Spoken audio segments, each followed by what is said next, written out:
Christmas at the Crescent, a Noella, by Veronica Henry. Read by Lucy Price Lewis.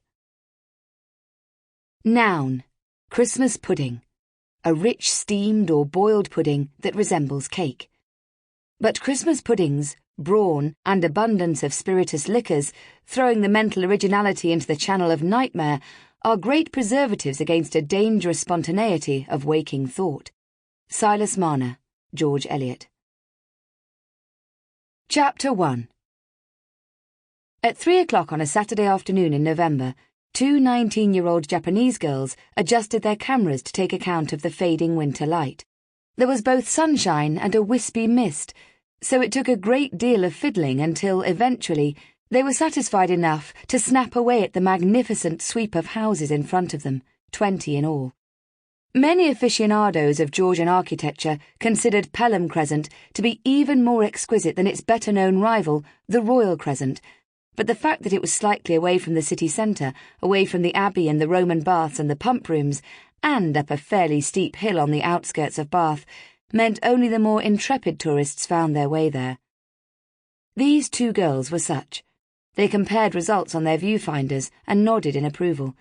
They had nothing back home to compare to the soft, mellow stone the colour of a lion's mane, the perfect proportions, the curling wrought-iron archways topped with a lantern that lent an air of grandeur to each house.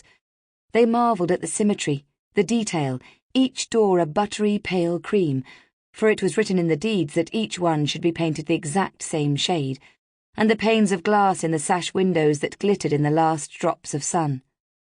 Were they to return in spring, they would have marvelled even more at the flock of fluffy white sheep put out to pasture on the swathe of grass in front of the Crescent, the very embodiment of rus in herb, country in the town, beloved of the 18th century planners responsible for this and other gems. The two girls kept a respectful distance from the houses that made up the Crescent, for they were only too aware that they were residential and not open to the public, even though it seemed incredible that normal human beings lived in them.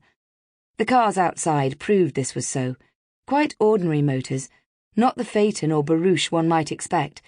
And from these cars from time to time would alight mere mortals, clad in modern-day clothing, not the Heyeresque heroes and heroines one might imagine resided within such Regency splendour. Of course, by the time the 18th century had become the 21st, most of the houses had been divided into flats. Only 3 out of the 20 remained untouched. But the flats were nevertheless desirable and sought after, and never remained on the market for long. They were considered a wise investment, and the address... Sample complete. Ready to continue?